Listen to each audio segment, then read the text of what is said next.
I thought I was just a tired single dad trying to survive another day until I saw her, a paralyzed girl behind my restaurant, asking only for leftover vegetables, not pity. Something about her eyes felt familiar, like she carried a pain I'd once known. That night, when I followed her, I discovered a truth that shattered me and changed everything I believed about kindness, loss, and fate. Do you believe that some people enter our lives to heal what we can't? If yes, like this video and share your thoughts in the comments. It's been 2 years since the accident, but every night still feels the same. Too quiet, too heavy. The sound of Emma's small footsteps on the wooden floor is the only thing that reminds me I'm not completely alone. "Daddy, are you late again?" she asks, holding her plate out when I finally step through the door. I sigh, hanging my jacket on the one remaining hook that isn't broken. "Yeah, baby. Mr. Lewis made me clean the grill again. Said I missed a spot."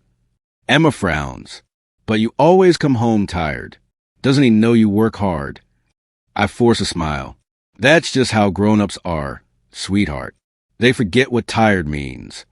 She nods slowly, pushing a few pieces of bread around her plate. Half-eaten beans sit cold beside them. "I saved some for you." My chest tightens. She's 7 years old and already knows how to save food like it's treasure. "You eat," I tell her, sitting down beside her. I grab something small on the way. That's a lie. The only thing I grabbed was air. When she finishes, I carry the dishes to the sink, trying not to think about the bills piling on the counter. Outside, the rain starts again, steady, cold, and endless, just like life since her mother died. At work, I keep my head down. Wash, scrub, wipe. Customers come and go. Faces blur behind steam and noise. But lately, there's been someone who doesn't belong to that blur. Every night, behind the restaurant dumpster, a girl in a wheelchair waits quietly. She never says much, just asks if there are leftover vegetables. I don't know her name yet. The other workers call her the cripple. Sometimes, I sneak her a paper bag with a few cold fries or bits of lettuce. She always thanks me softly, never looking up for long. Her eyes, they hold that same tired kindness my wife had, just before the end. Tonight, when I step outside for a break, she's already there, soaked from the drizzle, blanket over her knees. "Long night," I say, handing her a small bag of bread crusts. She smiles faintly. "It's okay. Bread's bread." Her voice is thin but calm. "Don't you have anywhere warm to go?" "I had a room," she says, looking down. "But the landlord wanted money faster than I could find it." I glance at her wheelchair, the rusted wheels, the torn seat. "You're out here every night?" "Only when I'm hungry." Something twists inside me. I know hunger, not the kind that growls in your stomach, but the one that hollows your soul. Before I can say more, the kitchen door creaks open. My boss's voice cuts through the rain. "Hey, James." Breaks over. "Quit chatting with strays." I nod, pretending not to care, and step back inside. Through the window, I catch one last glimpse of her eating slowly, like every bite is a prayer. By the time I get home, Emma's asleep on the couch, hugging her stuffed bear. I brush her hair aside and whisper, "You look just like your mom when you sleep." I warm up a cup of water, pretending it's tea. My hands shake a little. I tell myself not to care so much about that girl. I can barely feed my own kid, but her face won't leave me. The next evening, when I pick up Emma from school, she spots the same girl outside the restaurant, shivering. "Daddy." Emma tugs at my sleeve. "That lady looks hungry. Can we give her some of our dinner?" I hesitate. "Emma, we don't have much to spare." But Mommy used to say, "When you share, the world gets warmer." Her small eyes look up at me, full of something I've forgotten. Pure kindness. I swallow hard. "All right," I whisper. "Tonight, we'll bring her something." I don't know it yet, but that tiny promise, it's about to change everything. Emma's voice still echoed in my head as we walked through the drizzle that evening. "When you share, the world gets warmer." I carried the bowl of soup carefully, both hands around it, trying not to spill. "Hold the umbrella steady, kiddo." I said, "I am." She puffed. her small arm trembling from the effort. The alley behind the restaurant smelled like wet cardboard and smoke. The light above the dumpster flickered, painting the walls in uneven gold. And there she was, the girl from last night, thin, pale, wrapped in a blanket that wasn't thick enough for a cat. "Hi," Emma said softly, stepping closer before I could stop her. "We brought you soup." The girl froze. Her fingers hovered above her lap, like she didn't know if she was allowed to reach out. "For me?" she whispered. I nodded. "It's hot. Careful with it." She took the bowl with trembling hands, the steam fogging her eyes. "Thank you. You didn't have to." Emma smiled. "Daddy said everyone should eat warm food." I gave her a look. I said no such. Emma giggled, and even the girl cracked a faint smile. "Your daughter's kind," she said. "Gets it from her mom." I muttered, "I'm just trying not to mess her up too much." The girl's smile faded, and her gaze dropped to her lap. Her wheelchair creaked as she shifted. I noticed how the rubber on one wheel was nearly gone, metal showing through. Her blanket was damp, shoes torn open at the toes. "You shouldn't be sitting out here," I said quietly. "It's cold. Dangerous, too." "I don't have anywhere else," she replied. "It's safer near people than far from them. Still, this isn't much of a life." She looked up, eyes calm, voice steady. "It's still life." Something about the way she said it hit me hard, like she'd already made peace with pain. Emma tugged my sleeve. "Daddy, what's your name?" she asked the girl. The girl hesitated. "Maya." I repeated it under my breath. "Maya." Emma grinned. "That's pretty." Maya's cheeks warmed. "Thank you, sweetheart." I checked my watch. My break was almost over. I didn't want to leave, but responsibility pressed down like a hand on my shoulder. "We should go," I said. "Eat slow. It'll help you warm up." "Thank you," Maya whispered again, "for the soup and for not looking at me like I'm trash." Her words caught me off guard. No one should be looked at like that. "People do," she said quietly. I didn't know what to say to that, so I didn't say anything. When Emma and I turned back toward the restaurant, the kitchen door slammed open.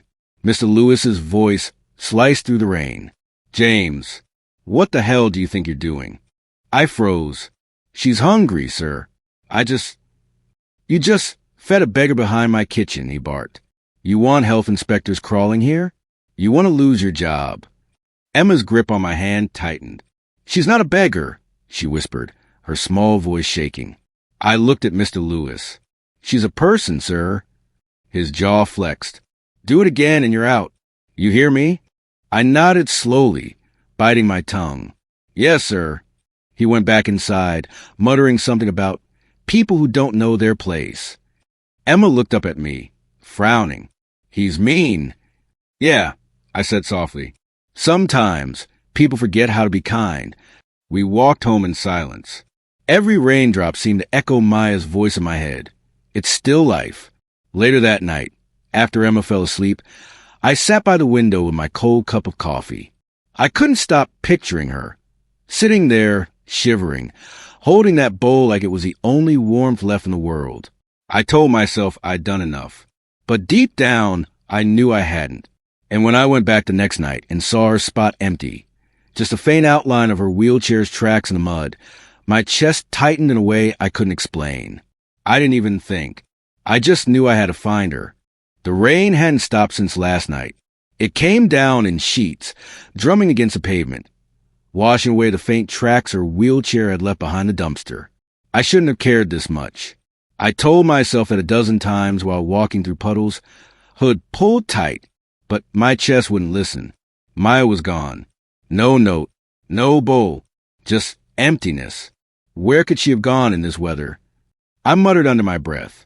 I checked behind the restaurant again. Nothing. Just soggy boxes and the humming of a neon light above me.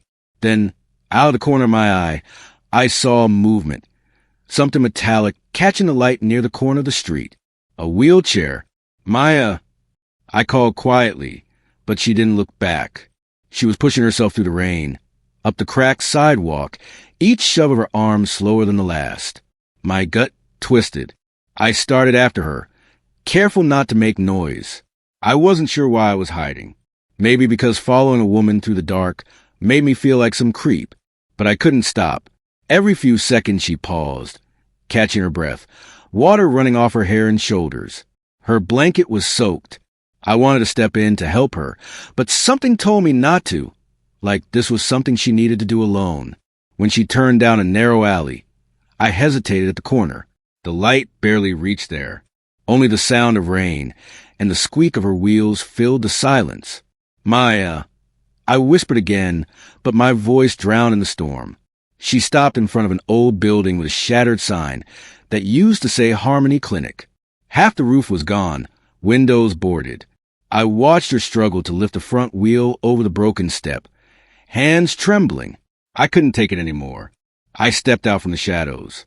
Maya, wait, let me help. She froze, turned slightly, eyes wide. James, what are you doing here? I held up my hands. I saw you leaving last night. You disappeared. I just wanted to make sure you were okay. Her expression softened for a second, then hardened again. You followed me? The guilt hit hard. Yeah, I did. I'm sorry. I shouldn't have, but you shouldn't be out here alone in this storm. She sighed, shoulders dropping. I'm always alone, James. Her voice cracked just enough to make me flinch. She pushed the chair forward again and disappeared into the building. I followed, slower this time. Inside smelled like rust and rain. My boots echoed on the damp floor. A single corner of the room was cleared. One thin blanket, a few plastic containers stacked neatly, and a small candle flickering beside a torn bag of groceries. She parked near the wall, wringing the water out of her sleeves. I took a step closer. This is where you live? She didn't answer. Her eyes were somewhere else, on a small photo frame resting beside the blanket. I knelt and picked it up carefully. It was her, Maya, years younger, in a graduation gown, smiling bright under the sun. This is you, I said quietly. She looked away. That was before everything fell apart. I felt something heavy in my throat. You were in college? Nursing school, she said. I wanted to help people. Funny, right? Now I can barely help myself. Her voice didn't carry bitterness, only exhaustion. I placed the photo back gently.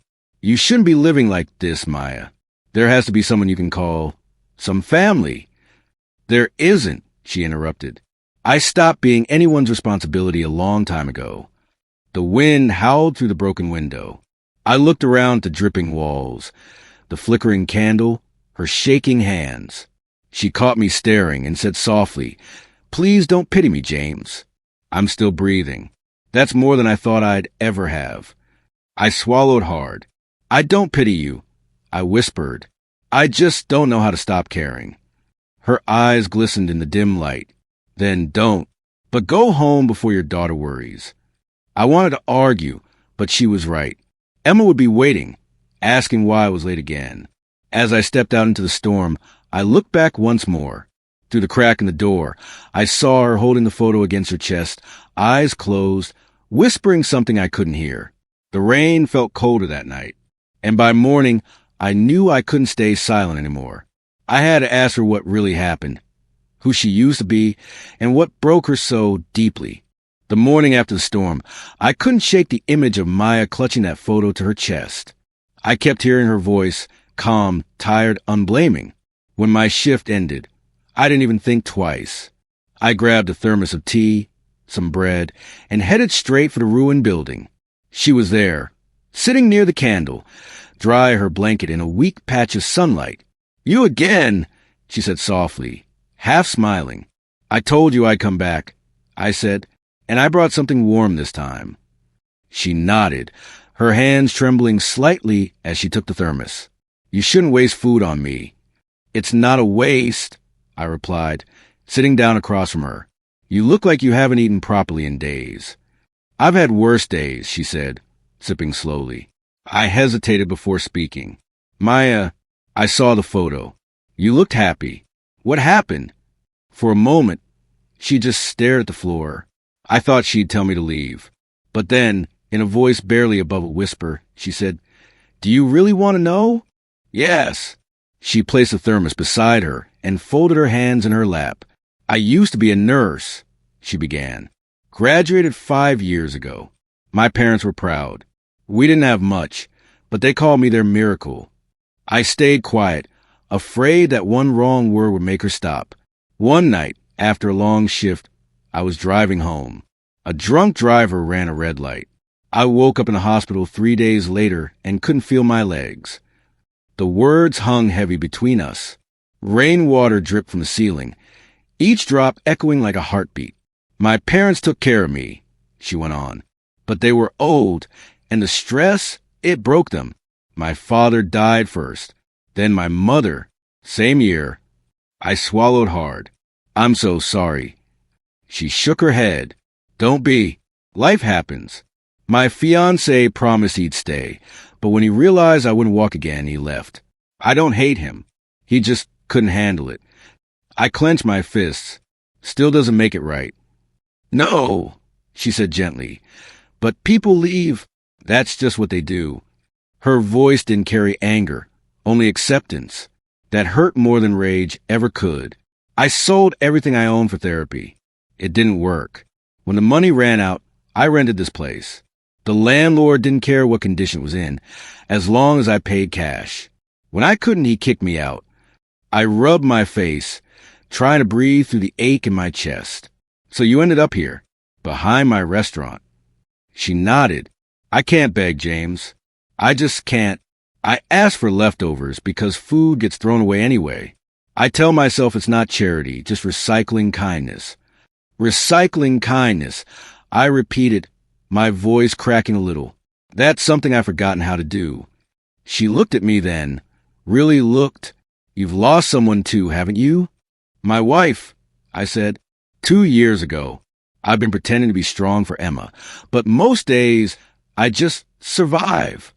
Maya's eyes softened. Then with the same kind of broken, she whispered. I didn't know when it happened, but I felt something shift inside me, like all the bitterness I've been holding on to finally cracked.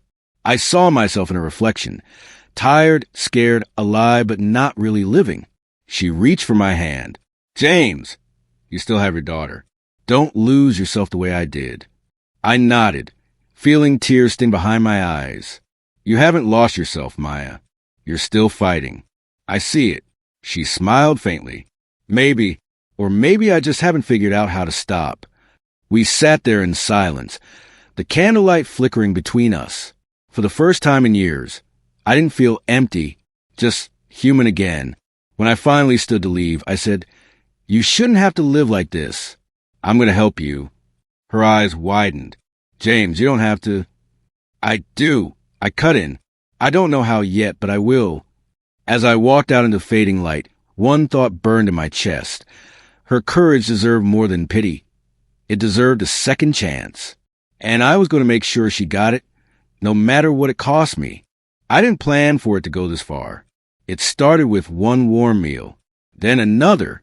And before I knew it, Maya had become part of our routine, like a quiet promise we couldn't break. Every evening after work, Emma and I would pack a small box from our kitchen. Rice, soup, maybe some leftover stew if we were lucky. Dad, can we bring her fruit today? Emma asked one night, holding up a small apple with pride. I smiled weakly. Yeah, she liked that. But the truth was, I was running low.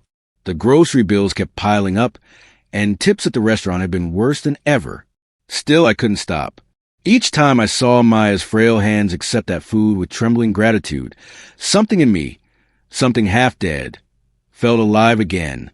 Thank you, she whispered every night.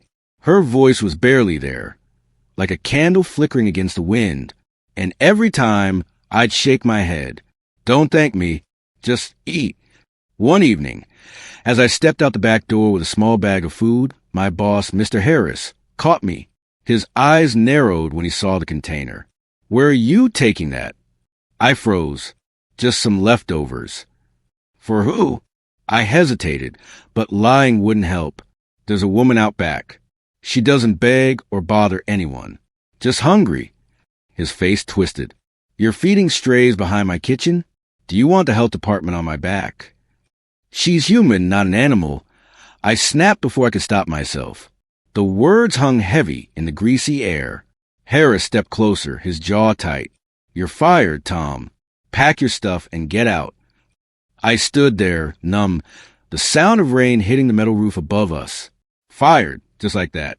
That night, I sat in the dark, watching Emma sleep. The little fan hummed softly beside her, and I couldn't stop thinking about how small she looked under the thin blanket. My chest ached. Rent was overdue. Groceries were low. And now no job. I whispered to myself, what have I done? But deep down, I knew the answer. I'd done the right thing. And somehow, that made the pain sharper. 2 days later, Emma developed a fever. I spent the last of my money on medicine, praying it would work. I didn't tell her about the job. She just needed to rest. That evening, I went to see Maya empty-handed. She looked up when she saw me, eyes soft but questioning. "No food today?" she asked gently. I swallowed hard, lost my job because of it. For a moment, she didn't move. Then her eyes welled up. "Because of me?" "No, Maya. Because of me. Because I couldn't shut up." She looked down, silent, tears slipping down her cheeks. Then she reached into the pocket of her worn sweater and pulled out a folded letter. Her hands shook as she held it out to me. "What's this?" I asked. "Just take it," she said. "Please." I opened it under the dim streetlight. A handwritten note, a reference to a local clinic. They needed helpers for patient care and deliveries. At the bottom was a name and number, written in neat, deliberate handwriting. "I used to volunteer there," she said softly. "They'll remember me." I stared at her, speechless. After everything, after all I'd lost because of her, she was still trying to help me. "You didn't have to." "Yes, I did," she interrupted, "because someone finally saw me when no one else did." I couldn't speak. My throat tightened as I folded the letter carefully. That night, I walked home through the quiet streets, rain beginning to fall again. My pockets were empty, my future uncertain. But for the first time in a long time, my heart felt full. Maybe kindness costs more than I can afford, but maybe it's worth every price I'll ever pay. The letter Maya gave me changed everything. The next morning, I went to the clinic, half expecting they'd laugh at me.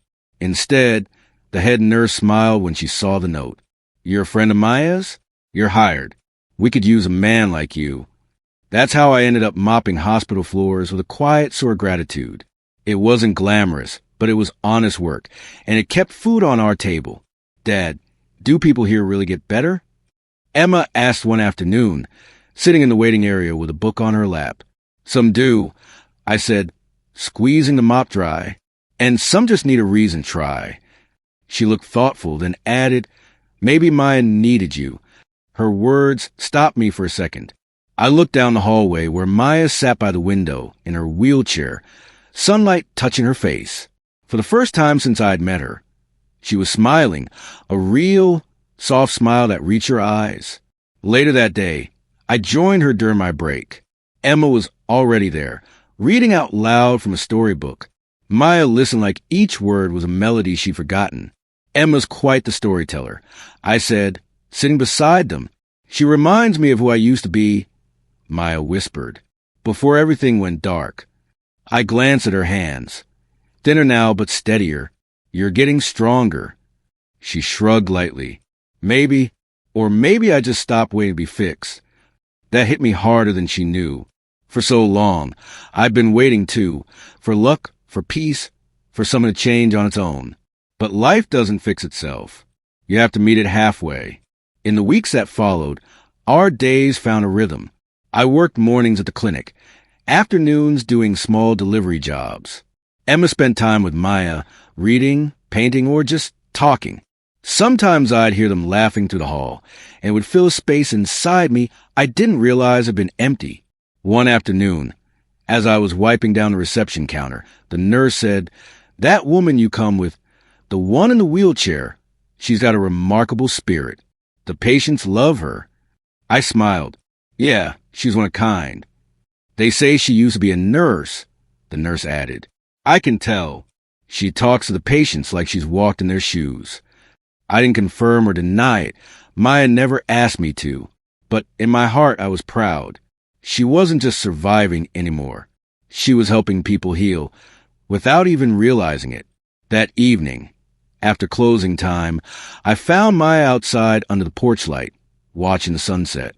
"Clinic looks cleaner every day," she said teasingly. "Trying to make you proud," I replied, sitting beside her. She chuckled softly. "I'm already proud, Tom. You've done more than most would." I looked at her, at the faint color returning to her cheeks, the sparkle that had been missing for so long. "You know," I said quietly, "I think you're the one helping me." She turned to me, eyes glistening. Maybe we're helping each other.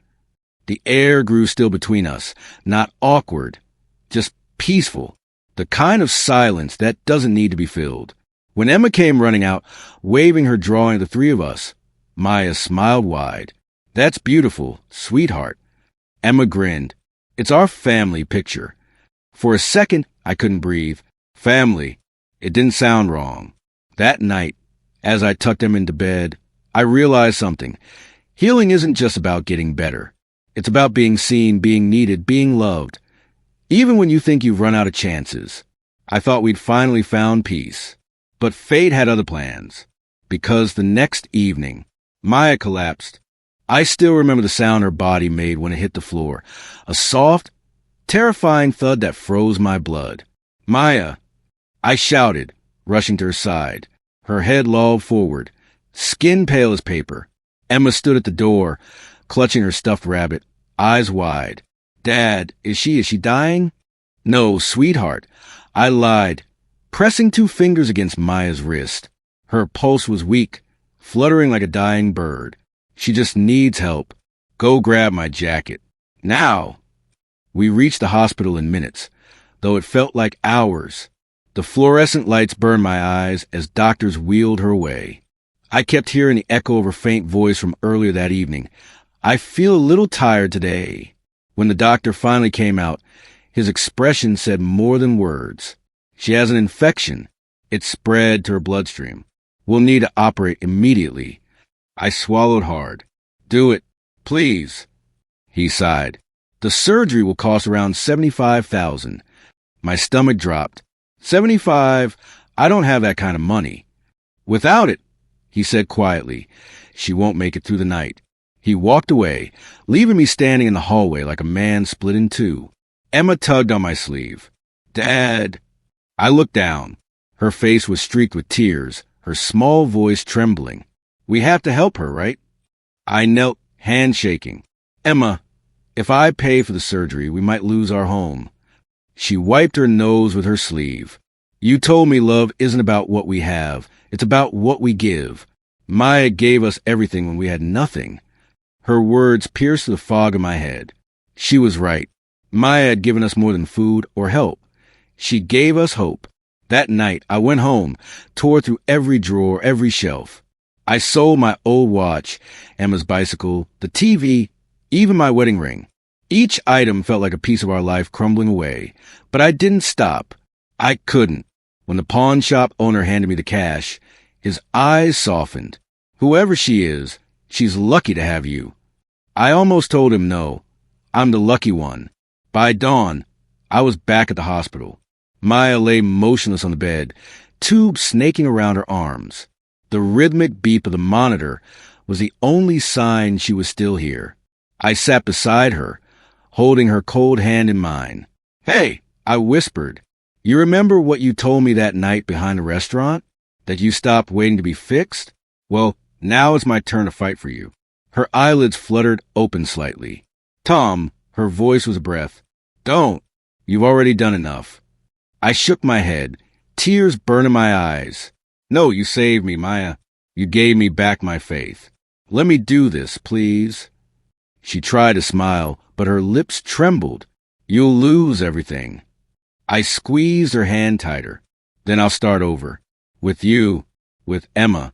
That's all that matters." Her eyes glistened as a tear slid down her cheek. "You're a good man, Tom." I leaned closer. "No, I'm just a man trying to be what you believed I could be." The nurse stepped in. "Sir, it's time. We're taking her to surgery." I nodded, unable to speak. As they wheeled her away, I called out softly, "You saved me once, let me save you now." Emma crawled into my lap as we waited outside the operating room. Hours dragged by, every second an eternity. "Dad," she whispered, "you think she'll wake up?" I brushed her hair back and forced a smile I didn't feel. She has to, sweetheart, because we still owe her dinner. The lights above the surgery door blinked red, then finally turned green. The doctor stepped out, tired but smiling. She made it. I closed my eyes, exhaling for the first time in what felt like forever. That night, as I sat by Maya's bedside, watching her chest rise and fall steadily again, I realized something. Love isn't a miracle. It's a choice. And for the first time in years, I'd made the right one. The day Maya took her first steps, the whole clinic stopped to watch. I was mopping the hallway when I heard Emma's voice shouting, "Dad, Dad, look, Aunt Maya's walking." I turned, and there she was, standing with a cane, trembling but smiling, her eyes glistening with victory. For a moment, I couldn't breathe. "Go on," the therapist encouraged softly. Maya took another step, then another, slow, shaky but real. The same woman I once found behind a dumpster was now walking toward me, each movement a miracle carved out of pain. When she reached me, she laughed through tears. "You look like you just saw a ghost." I chuckled, wiping my eyes. Maybe I did. The ghost of everything we thought was impossible. She leaned on her cane, catching her breath. "You never gave up on me, Tom." "No," I said quietly. "You taught me how not to." Emma ran between us, hugging Maya's legs. "Aunt Maya, you did it. You're like a superhero." Maya knelt slowly, pulling Emma close. "No, sweetheart. Superheroes have capes. I just have you too." Her words hit me harder than she knew. A few months passed, and life began to feel normal again. I still worked at the clinic, though now I spent most days helping Maya with patients. She volunteered as a nurse, her hand steady, her smile contagious. "Funny, isn't it?" she said one afternoon, organizing medical supplies. The same hands that once couldn't move now take care of others again. I smiled. Life's got a way of returning what it takes, just not in the way we expect. She looked at me thoughtfully. Maybe it returns what we need instead. Emma burst through the door then, waving a crayon drawing. "Look, I drew us a family tree. See? That's me, Daddy, and you." Maya laughed. "You made me part of your tree?" "Of course," Emma said proudly. "You're the roots. You helped us grow again." I swallowed hard. Kids always find the truth we adults stumble around. At night, when Emma slept, I'd sometimes sit by the window, watching city lights flicker. The noise of traffic, the faint laughter from the neighbors, all of it felt alive again. A few months ago, I couldn't imagine this peace. I was surviving on regret, feeding my guilt like it was oxygen. But now, the emptiness had been replaced by something steady, something good. One evening, I found Maya on the clinic rooftop, watching the sunset. "Beautiful, isn't it?" she said without turning. "Yeah," I replied, stepping beside her. "It's strange how light always finds a way through the cracks." She smiled faintly. I used to hate sunsets. They reminded me of endings. And now they remind me that even endings can be gentle. For a while, we just stood there, the sky melting into gold and orange. I didn't need to say much. Silence had become our language, too. She looked at me then. "Tom, do you ever think about the night you followed me?" "All the time," I said honestly. That night, I thought I was watching someone broken. But now I realize I was watching someone who refused to stop trying. She smiled softly. Maybe we were both broken. We just didn't know we'd end up fixing each other. Her words stayed with me long after the sun disappeared. Back home, Emma curled up beside me on the couch. Maya sat across, sipping tea, her cane resting nearby. The small apartment felt warmer than it ever had, filled with laughter, with a hum of something new, peace. I watched the two of them talking, and my chest tightened in that quiet, grateful way. I once thought I was rescuing a lost soul behind a restaurant. Turns out she was rescuing mine. Sometimes, when you follow the broken, you find the pieces of your own heart you thought were gone forever. And in those pieces, you find home.